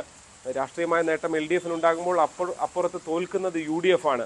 അതുകൊണ്ട് തന്നെ UDFന്റെ പരമ്പരാഗത സീറ്റുകൾ തോൽപ്പിക്കുക എന്ന തന്ത്രം കൂടി ഇടതുമുന്നണിയെ സംബന്ധിച്ചുണ്ട്. ഈ രാഷ്ട്രീയ നീക്കം തന്നെയാണ് ഇത് എന്ന് നമുക്ക് കൃത്യമായി പറയാം. വോട്ട് ബാങ്ക് ഉണ്ട്, അതിൽ ഈ പറയുന്ന മുന്നണി രാഷ്ട്രീയമുണ്ട്, ഇതെല്ലാം ചേർന്ന് നിൽക്കുന്നതാണ്. അതിനൊപ്പം തന്നെ ജനങ്ങളെ സംബന്ധിച്ച് ഒരു പരിധിവരെ ജനങ്ങളെ സ്വാധീനിക്കുന്ന അവരുടെ ഒരു നീറുന്ന പ്രശ്നമായി അവർ ചൂണ്ടിക്കാണിച്ചിരുന്ന ഒരു പ്രശ്നമാണ് എന്ന കാര്യത്തിൽ യാതൊരു സംശയവുമില്ല. ജി ശ്രീജിത്താണ് വിവരങ്ങൾ നൽകിയത്. എന്തായാലും ഭൂപതിവ് ചട്ട ഭേദഗതിയിലൂടെ സർക്കാർ ഒരു മുഴം മുന്നേ നടക്കുകയാണ്. 65 വർഷമായി നിലനിൽക്കുന്ന ഒരു വലിയ പ്രശ്നത്തിന് പരിഹാരമുണ്ടാക്കാൻ കഴിഞ്ഞു എന്ന അവകാശവാദമാണ് സർക്കാർ ഇതിലൂടെ മുന്നോട്ട് വയ്ക്കുന്ന. മലയോര മേഖലയെ മുഴുവൻ സ്വാധീനിക്കുന്ന ഒരു തീരുമാനമാണ്. ഭൂപ്രശ്നങ്ങളെ സങ്കീർണമാക്കുമെന്ന് പ്രതിപക്ഷം പറയുമ്പോഴും മേൽക്കൈ ഇപ്പോൾ ഈ തീരുമാനത്തിലൂടെ സർക്കാർ നേടുകയാണ്. പോരാട്ട സ്മരണകളുമായി അയ്യങ്കാളി ദിനം.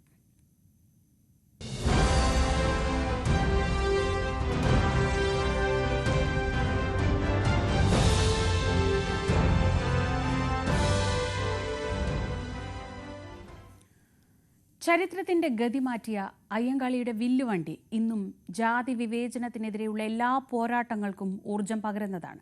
മാറ്റത്തിന്റെ കൊടുങ്കാറ്റ് വിതച്ച ആ മഹാത്മാവിന്റെ ജന്മവാർഷികം ഒരിക്കൽ കൂടി നാടാചരിക്കുമ്പോൾ ഇനിയും ഒടുങ്ങാത്ത ജാതി വ്യവസ്ഥയുടെ അവശിഷ്ടങ്ങൾ ചുരണ്ടിക്കളയാനുള്ള വില്ലുവണ്ടിയുടെ വേഗത കൂടുകയാണ്.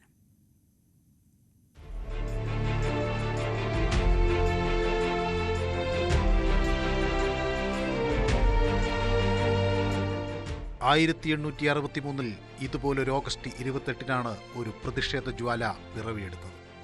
മഹാത്മാ അയ്യങ്കാളിയുടെ ജനനം സാമൂഹ്യ ചരിത്രത്തിലെ ഒരു പുതിയ അധ്യായത്തിന്റെ തുടക്കമായിരുന്നു.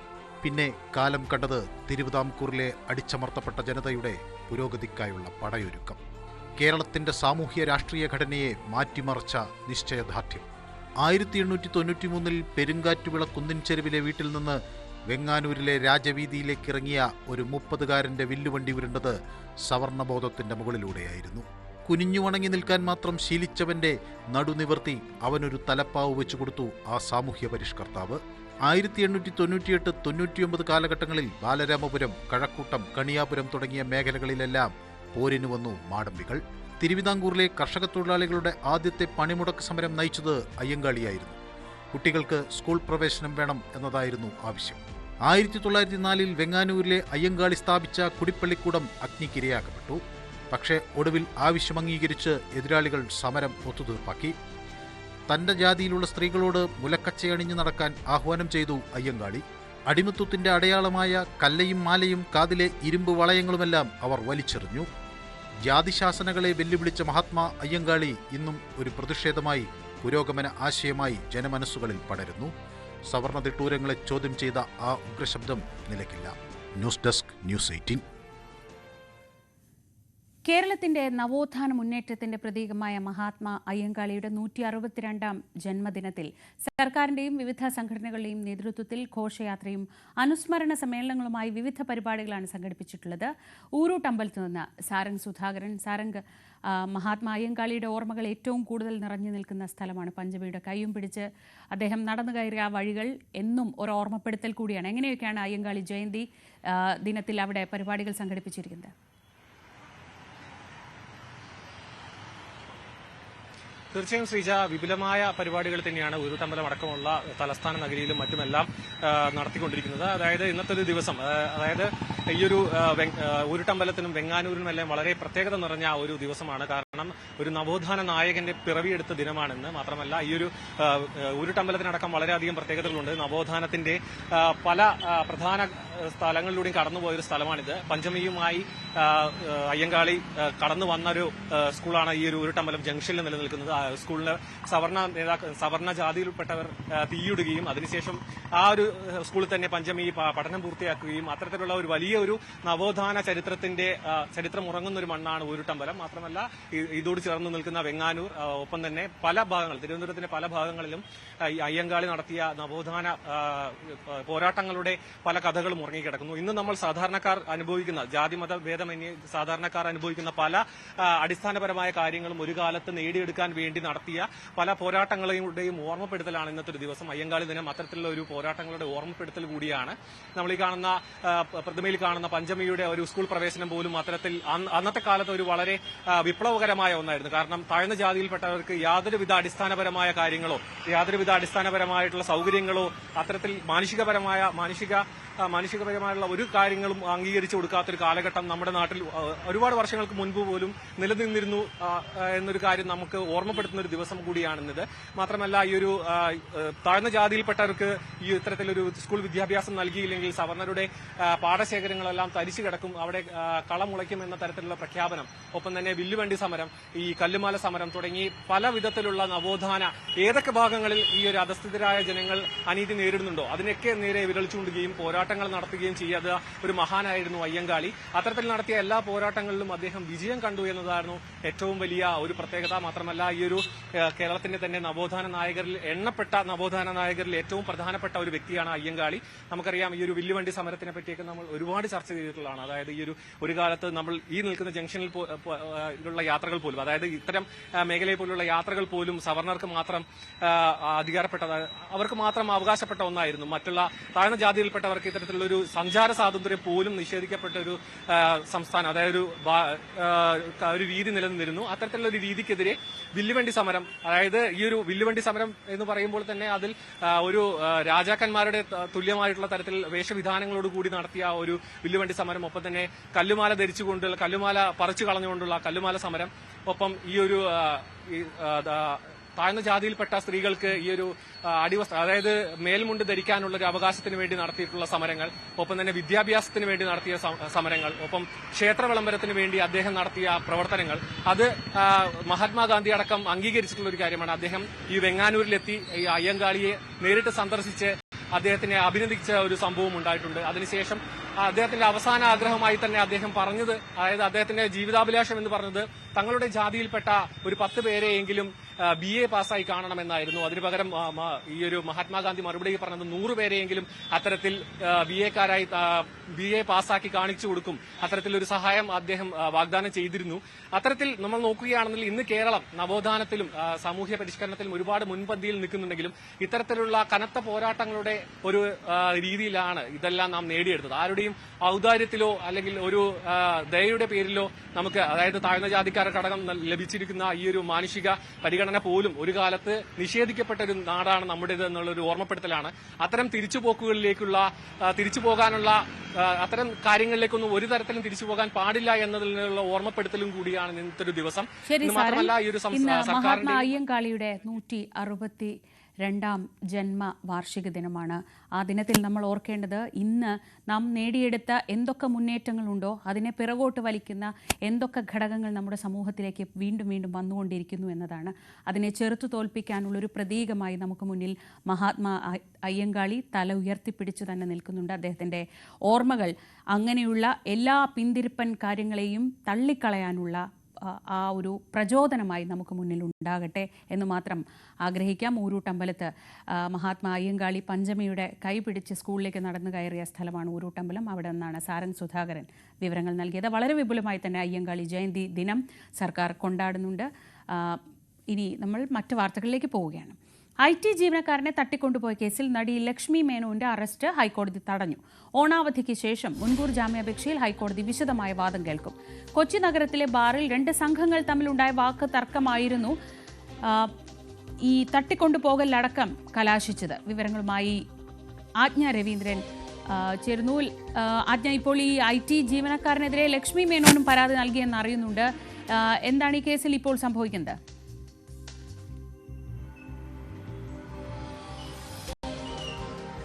ശ്രീജ, കഴിഞ്ഞ 24-ാം തീയതിയാണ് ഇവിടുത്തെ ഒരു കൊച്ചിയിലെ ഒരു ബാനർജി റോഡിലുള്ള ഒരു ബാറിൽ ഇരു സംഘങ്ങളും തമ്മിൽ ആ ബാറിൽ വെച്ച് തർക്കമുണ്ടാവുകയും തുടർന്ന് അത് റോഡിലേക്ക് മാറുകയും റോഡിൽ നോർത്ത് പാലത്തിന് മുകളിൽ വെച്ച് ലക്ഷ്മി മേനോൻ ഇവരുടെ കാറ് തടഞ്ഞ് IT ജീവനക്കാരനെ തട്ടിക്കൊണ്ടുപോയി എന്നാണ് കേസ്.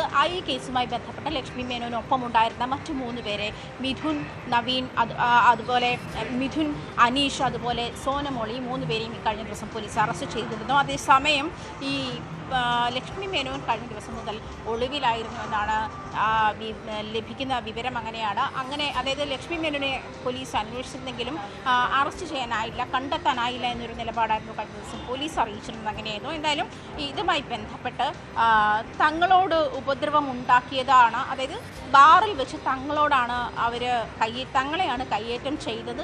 അതിനുശേഷം യാത്ര ചെയ്തു പോയപ്പോൾ പിന്തുടർന്ന് വന്നതുകൊണ്ടാണ് അത്തരത്തിൽ ഒരു ക്ലാഷ് റോഡിൽ വെച്ച് ഉണ്ടാകേണ്ടി വന്നതെന്നാണ് ലക്ഷ്മി മേനോൻ വിശദീകരിക്കുന്ന ഒരു സാഹചര്യം ഉണ്ടായത്. എന്നിരുന്നാലും പോലും ഇത്രയും കഴിഞ്ഞ ദിവസം ഞായറാഴ്ച 24-ാം തീയതി ഉണ്ടായ സംഭവമാണ്. അതിനുശേഷം ഈ CCTV ദൃശ്യങ്ങളുടെ സഹായത്തോടെ ഈ IT ജീവനക്കാരൻ്റെ പരാതിയിന്മേലായിരുന്നു പിന്നീട് നോർത്ത് പോലീസ് കേസെടുക്കുന്ന ഒരു സാഹചര്യത്തിലേക്ക് വന്നത്. തുടർന്നാണ് ഈ CCTV ദൃശ്യങ്ങളൊക്കെ പ്രചരിക്കുന്ന ഒരു സാഹചര്യത്തിൽ നമുക്ക് IT ജീവനക്കാരനെ വലിച്ചിഴച്ച് കൊണ്ടുപോകുന്ന ഒരു സാഹചര്യം നമുക്ക് കാണാൻ കഴിയും. പക്ഷേ ഇതൊക്കെയാണെങ്കിലും ഈ ലക്ഷ്മി മേനോൻ്റെ അറസ്റ്റ് രേഖപ്പെടുത്തുന്ന ഒരു സാഹചര്യം ഉണ്ടായിരുന്നു. ഇന്നലെ FIRൽ ലക്ഷ്മി മേനോനെതിരെ തന്നെയാണ് FIR ഇട്ടിരുന്നത്. അതേ സാഹചര്യത്തിൽ തന്നെയാണ് അവർ ഇന്നലെ മുൻകൂർ ജാമ്യാപേക്ഷയുമായി കോടതിയെ സമീപിച്ചിരുന്നത്. അതായത് ഓണ കാലാവധിക്ക് ശേഷമാണ് കോടതി കേസ് പരിഗണിക്കുക. സെപ്റ്റംബർ 17-ന് കേസ് പരിഗണിക്കുമെന്നാണ് മനസ്സിലാക്കാൻ കഴിയുന്നത്. എന്തായാലും ഓണക്കാലാവധിക്ക് ശേഷം കേസ് പരിഗണിക്കുമെന്നാണ് സിംഗിൾ ബെഞ്ചിൻ്റെ തീരുമാനം. അതുവരെ ലക്ഷ്മി മേനോൻ്റെ അറസ്റ്റ് കോടതി തടഞ്ഞിരിക്കുന്ന സാഹചര്യമാണുള്ളത്. ശ്രീജ. ശരി, ആജ്ഞ രവീന്ദ്രനാണ് വിവരങ്ങൾ നൽകിയത് കൊച്ചിയിൽ നിന്ന്. കോഴിക്കോട് സരോവരത്ത് സുഹൃത്തുക്കൾ കുഴിച്ചുമൂടിയ വിജിലിന്റെ മൃതദേഹ ഭാഗത്തിനായി ഇന്നും പരിശോധന. പ്രതി നിഖിലിനെ സരോവരത്ത് എത്തിച്ചു. ചതുപ്പിലേക്ക് വഴി നിർമ്മിച്ച് മണ്ണുമാന്തി യന്ത്രം ഉപയോഗിച്ചാണിപ്പോൾ പരിശോധന നടക്കുന്നത്. ഇന്നലെ പരിശോധന തുടങ്ങിയതാണ്. ഈ മൃതദേഹം കുഴിച്ചിട്ടു എന്ന് പറഞ്ഞ സ്ഥലത്ത് ഇന്നലെ തൊട്ട് പരിശോധന നടക്കുന്നുണ്ടായിരുന്നു. 6 വർഷം മുൻപ് നടന്ന സംഭവമാണ്. ആ സംഭവത്തിലാണ് ഇപ്പോൾ വിശദമായ പരിശോധന നടക്കുന്നത്. MS അനീഷ് കുമാർ വിവരങ്ങളുമായി. അനീഷ്, ഈ ഇന്നലത്തെ പരിശോധനയിൽ ഇതുമായി ബന്ധപ്പെട്ട കാര്യമായ സൂചനകളൊന്നും ലഭിച്ചില്ല. ഇന്നിപ്പോൾ ഈ മണ്ണുമാന്തി യന്ത്രം ഉപയോഗിച്ച് വളരെ വിശദമായ ഒരു പരിശോധനയിലേക്ക് കടക്കുകയാണ്.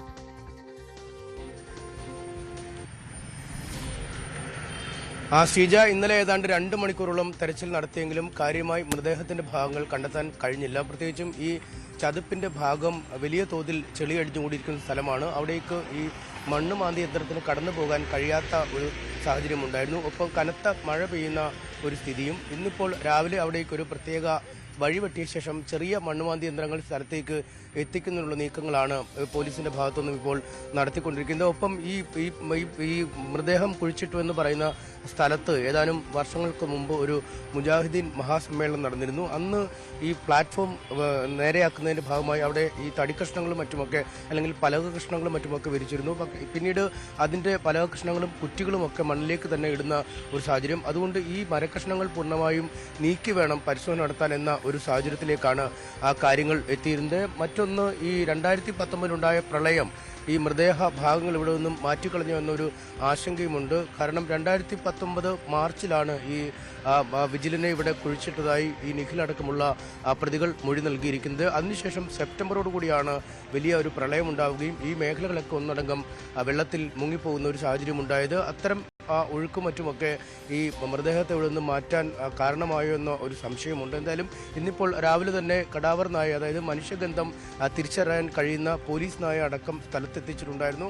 അല്പസമയം മുമ്പ് ഫോറൻസിക് വിദഗ്ധരും മറ്റ് പോലീസിന്റെ ഉന്നത ഉദ്യോഗസ്ഥരും സ്ഥലത്തേക്ക് പോകുന്ന കാഴ്ചയും നമുക്ക് കാണാൻ കഴിഞ്ഞിരിക്കുന്നു. എന്തായാലും ഇത്തരത്തിൽ പല മാറ്റങ്ങൾ നടന്നെങ്കിൽ പോലും മൃതദേഹം ഈ മണ്ണിന്റെ അടിയിലേക്ക് തന്നെ ആഴ്ന്നിരിക്കാം, അവിടെ നിന്ന് പുറത്തെടുക്കാൻ കഴിയുമെന്നാണ് പ്രതീക്ഷ. ഈ സാധാരണ ഈ ജലാശയങ്ങളിലും മറ്റുമൊക്കെ ഒക്കെ ഇറങ്ങിപ്പോകുന്ന പോലെ ഇറങ്ങിപ്പോയൊരു പരിശോധന നടക്കാത്ത സാഹചര്യത്തിൽ ഈ JCBക്ക് അല്ലെങ്കിൽ മറ്റ് മാർഗങ്ങളിൽ കോരിയെടുക്കുന്ന മണ്ണ് പുറത്തേക്ക് എത്തിയ ശേഷം അവിടെ ഈ അസ്ഥിക്കും തലയോട്ടിക്കും വേണ്ടിയുള്ള ഒരു തെരച്ചിൽ നടത്തുക എന്നതാണ് ഏറ്റവും പ്രായോഗികമായ മാർഗം എന്ന് പറയുന്നു. ഒപ്പം ഈ മൃതദേഹം സംസ്കരിച്ച ശേഷം ഏതാണ്ട് 6 മാസം കഴിഞ്ഞപ്പോൾ അതിൽ നിന്നും ഒരു അസ്ഥികഷ്ണം എടുത്തുകൊണ്ടുപോയി കോഴിക്കോട് ബീച്ചിൻ്റെ അടുത്ത് ഈ പരിഹാര കർമ്മങ്ങൾ, അതായത് മരണാനന്തര കർമ്മങ്ങൾ നടത്തിയതായും ഈ പ്രതി പോലീസിനോട് മൊഴി നൽകിയിരിക്കുന്നു. അതുകൊണ്ട് എത്രമാത്രമാണ് അത്തരത്തിൽ ശേഖരിച്ചത്, എങ്ങനെ ശേഖരിച്ചു എന്നതിനെക്കുറിച്ചൊക്കെയുള്ള അന്വേഷണവും പോലീസ് നടത്തി വരികയാണ്. എന്തായാലും ഇന്നത്തെ പരിശോധന നിർണായകമായി മാറും. മൃതദേഹഭാഗങ്ങൾ കണ്ടെടുക്കാൻ കഴിയുമെന്ന ഉറച്ച പ്രതീക്ഷ തന്നെയാണ് ഉള്ളത്. ഇന്നലത്തെ പോലെ തന്നെ ഈ കേസിലെ മുഖ്യപ്രതിയായ നിഖിലുമായി പോലീസ് രാവിലെ തന്നെ എത്തിയിരുന്നു. ഇന്നും നിഖിലിനെ സ്ഥലത്ത് നിർത്തിക്കൊണ്ടുള്ള പരിശോധനയാണ് നടക്കുന്നത്. സരോവരം പാർക്കിന് സമീപത്ത് വെച്ച് ഈ മയക്കുമരുന്ന് കഴിച്ചുകൊണ്ടിരുന്നപ്പോൾ അബോധാവസ്ഥയിലായി വിജിൽ പോവുകയും തങ്ങൾ അവിടെ നിന്നും അബോധാവസ്ഥയിലാണ് എന്ന് കരുതി വീട്ടിലേക്ക് മടങ്ങി. പിറ്റേ ദിവസം വന്നു നോക്കിയപ്പോഴാണ് മരിച്ച നിലയിൽ വിജിലിനെ കണ്ടെത്തിയത്. അമിതമായി മയക്കുമരുന്ന് കുത്തിവെച്ചതാണ് മരണകാരണമെന്ന് കരുതുന്നു. പക്ഷേ ഇക്കാര്യം പുറത്ത് അറിയിക്കാനുള്ള ഭയം മൂലമാണ് പിന്നീട് ഈ സരോവരത്തിനടുത്തുള്ള സ്ഥലത്ത് കൊണ്ടുപോയി ഈ ചതുപ്പിൽ മൃതദേഹം താഴ്ത്തിയതെന്ന മൊഴിയാണ് അവർ നൽകിയത്. ഈ വിജിൽ നാട് വിട്ടുപോയി എന്ന് ആളുകളെ ബോധ്യപ്പെടുത്താനായി വിജിലിൻ്റെ ബൈക്കും മൊബൈൽ ഫോണും കല്ലായി റെയിൽവേ സ്റ്റേഷന് സമീപമുള്ള ഒരു കാട്ടിൽ ഉപേക്ഷിക്കുകയും ചെയ്തിരുന്നു. ആ ബൈക്ക് കഴിഞ്ഞ ദിവസം തെളിവെടുപ്പിൽ കണ്ടെടുത്തു. ഇതിന് പിന്നാലെയാണ് മൃതദേഹം താഴ്ത്തിയത് ഈ ചതുപ്പിലാണ് എന്ന് പ്രതി മൊഴി നൽകിയത്. എന്തായാലും 2 പേർ നിലവിൽ കസ്റ്റഡിയിലുണ്ട്. കേസിൽ ഒരു പ്രതി കൂടിയുണ്ട് എന്നാണ് പോലീസ് പറയുന്നത്. സംവിധാനങ്ങൾ പൂർണ്ണമായി എത്തി, ഉന്നത പോലീസ് ഉദ്യോഗസ്ഥരും എത്തി. പരിശോധന അല്പസമയത്തിനകം തന്നെ ആരംഭിക്കും. ശ്രീജ. MS അനീഷ് കുമാറാണ് വിവരങ്ങൾ നൽകിയത്. സരോവരത്ത് വളരെ വിശദമായ ഒരു പരിശോധനയിലേക്കാണ് ഇപ്പോൾ പോലീസ് കടക്കുന്നത്. അമേരിക്കയുടെ അധിക തീരുവ പ്രതിസന്ധി മറികടക്കാൻ നീക്കങ്ങളുമായി ഇന്ത്യ. വ്യവസായികളുമായി വാണിജ്യ മന്ത്രാലയം കൂടിയാലോചനകൾ ആരംഭിച്ചു. തീരുവ ബാധിക്കുന്ന മേഖലകൾക്കായി ഒരു പ്രത്യേക പാക്കേജ് തന്നെ പ്രഖ്യാപിച്ചേക്കും. അമേരിക്കയിൽ നിന്ന് മാറി കൂടുതൽ രാജ്യങ്ങളിലേക്ക് കയറ്റുമതി വർദ്ധിപ്പിക്കാനുള്ള സാധ്യതകളും തേടുന്നുണ്ട്. അജയ് സുധ ബിജു വിവരങ്ങളുമായി. അജയ്, വലിയൊരു പ്രതിസന്ധിയാണ് 50% അധിക തീരുവയോടെ ഇന്ത്യ നേരിടാൻ പോകുന്നത്. അതിനെ മറികടക്കാൻ എന്തൊക്കെ സാധ്യതകളാണ് ഇപ്പോൾ രാജ്യം തേടുന്നത്? ശ്രീജ സൂചിപ്പിച്ചതുപോലെ തന്നെ ഈ 50% തീരുവ അത് ഇന്ത്യയുടെ സമ്പദ് വ്യവസ്ഥയെ സംബന്ധിച്ചിടത്തോളം വലിയൊരു പ്രതിസന്ധി സൃഷ്ടിക്കാൻ സാധ്യതയുണ്ട്. ഉടൻ തന്നെ ഇതിൻ്റെ ഒരു പ്രത്യാഘാതങ്ങൾ നമുക്ക് കാണാൻ സാധിച്ചില്ലെങ്കിലും അത് പതിയെ നമ്മുടെ സമ്പദ്ഘടനയിൽ മാറ്റങ്ങൾ ഉണ്ടാക്കാനുള്ള സാധ്യതകളുണ്ട്. പ്രധാനമായിട്ടും അമേരിക്കയുമായി നടത്തുന്ന കച്ചവടം ഇന്ത്യയുടെ GDPയുടെ മൊത്തം 1% മുതൽ 2% വരെയാണ് കവർ ചെയ്യുന്നത്. അപ്പോൾ ഇത്തരത്തിലൊരു 50% ആദ്യം പ്രഖ്യാപിച്ച തീരുവയും അതുപോലെ റഷ്യയിൽ നിന്ന് എണ്ണ വാങ്ങുന്നതിൻ്റെ പേരിൽ പ്രഖ്യാപിച്ച രണ്ടാമത്തെ 25% തീരുവയും കൂട്ടിച്ചേർത്ത് 50% തീരുവ നിലവിൽ വരുന്നതോടുകൂടി അത് ഇന്ത്യൻ വിപണിയെ പ്രതികൂലമായി തന്നെ ബാധിച്ചേക്കാം. ഈ GDPയിൽ ഉൾപ്പെടെ കുറവ് വരാനുള്ള സാധ്യതകളുമുണ്ട്. വസ്ത്രവ്യാപാര മേഖല, അതുപോലെ തന്നെ ഈ വജ്രങ്ങൾ, വൈര്യങ്ങൾ തുടങ്ങിയിട്ടുള്ളവരുടെ ബിസിനസ്, അതുപോലെ തന്നെ ആഭരണ മേഖല തുടങ്ങിയിട്ടുള്ളവയെ ഇത് പ്രതികൂലമായിട്ട് ബാധിക്കും. ഇതിൻ്റെ ഒരു ആദ്യഘട്ടങ്ങൾ ഇപ്പോൾ തന്നെ നമുക്ക് കാണാൻ സാധിക്കുന്നുണ്ട്. സൂറത്തിലും അതുപോലെ തന്നെ നോയിഡയിലുമൊക്കെ ചില വസ്ത്രവ്യാപാര കേന്ദ്രങ്ങൾ ഇതിനോടകം തന്നെ പ്രവർത്തനം അവസാനിപ്പിച്ചിട്ടുണ്ട്. വളരെ മാസീവായിട്ട് അമേരിക്കയിലേക്ക് വസ്ത്രങ്ങൾ ഇന്ത്യ കയറ്റുമതി ചെയ്തിരുന്നു. ഇത്തരത്തിൽ 50% തീരുവ നിലവിൽ വരുന്നതോടുകൂടി അത് ഇന്ത്യയുടെ കോമ്പറ്റീറ്റേഴ്സ് ആയിട്ടുള്ള ബംഗ്ലാദേശ്, വിയറ്റ്നാം, ഇന്തോനേഷ്യ തുടങ്ങിയിട്ടുള്ള രാജ്യങ്ങൾക്ക് ഗുണകരമായി തീരും. അവിടെ നിന്നുള്ള വസ്ത്രങ്ങൾക്ക് അമേരിക്കയിൽ വിപണി വർദ്ധിക്കുകയും ചെയ്യും.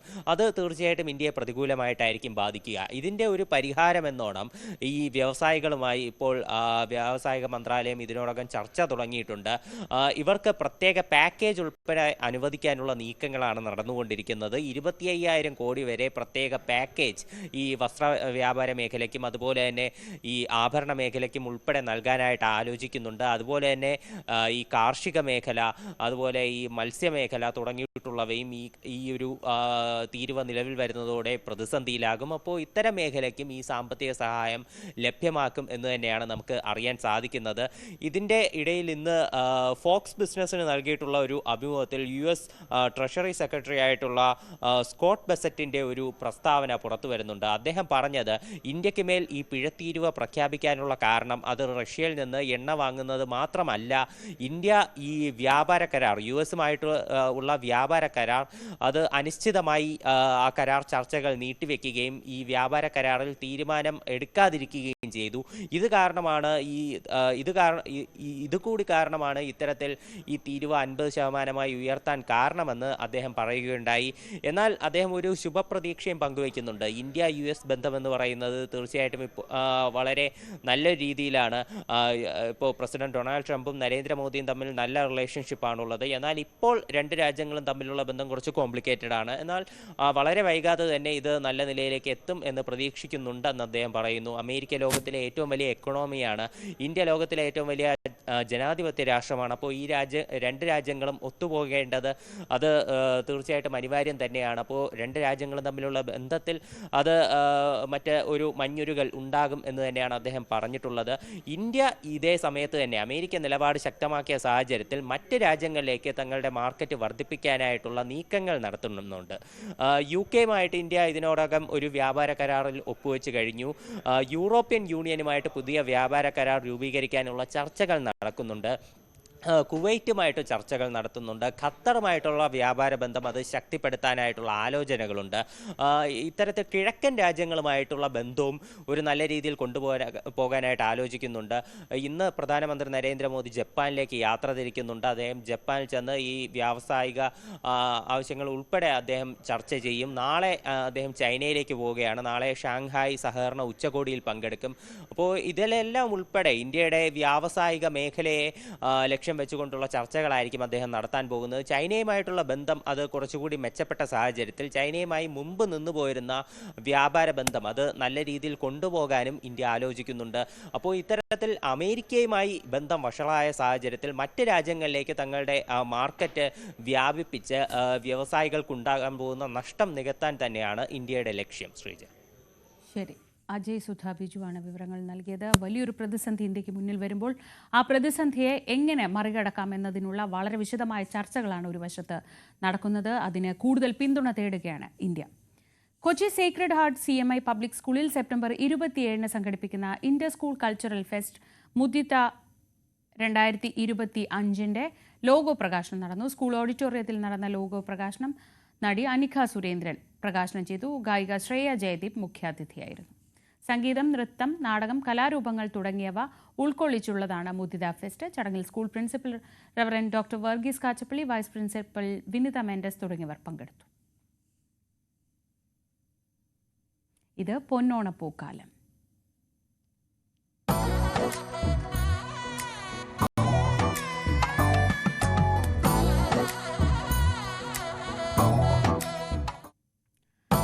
നാട്ടുപൂക്കളൊക്കെ പറിച്ച് ഓണപ്പൂക്കളമൊക്കെ ഇട്ടിരുന്ന ഒരു കാലം നമുക്കുണ്ടായിരുന്നു. പക്ഷേ അത് കഴിഞ്ഞ് പിന്നീട് നമ്മൾ തമിഴ്നാട്ടിൽ നിന്നുള്ള പൂക്കൾക്കായി കാത്തിരിക്കാൻ തുടങ്ങി. പക്ഷേ ഇപ്പോൾ വീണ്ടും കാര്യങ്ങളൊക്കെ മാറി മറിയുകയാണ്.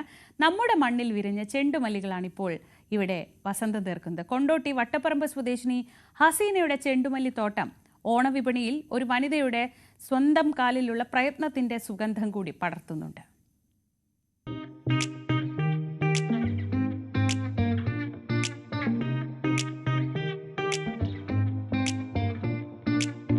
കൊണ്ടോട്ടി വട്ടപ്പറമ്പിൽ പാതയോരത്ത് കാഴ്ചയുടെ വസന്തം നിറഞ്ഞു നിൽക്കുകയാണ് ചെണ്ടുമല്ലികൾ. മഞ്ഞയും ഓറഞ്ചും നിറങ്ങളിൽ നിറഞ്ഞ് വിരിഞ്ഞ് ചിരിതൂകി നിൽക്കുന്ന പൂക്കൾ ഹസീനയുടെ പ്രയത്നത്തിന്റെ അടയാളമാണ്. കഴിഞ്ഞ വർഷവും ഹസീന ചെണ്ടുമല്ലി കൃഷി ഇറക്കിയിരുന്നു. ഇതിന്റെ ആത്മവിശ്വാസത്തിലാണ് ഈ വർഷവും കൃഷി ഇറക്കിയത്. 25 സെന്റിൽ 2500 ഹൈബ്രിഡ് തൈകളാണ് നട്ടത്. ജൂൺ 10 ആരംഭിച്ച കൃഷിയുടെ വിളവെടുപ്പ് ഇതിനകം തുടങ്ങി.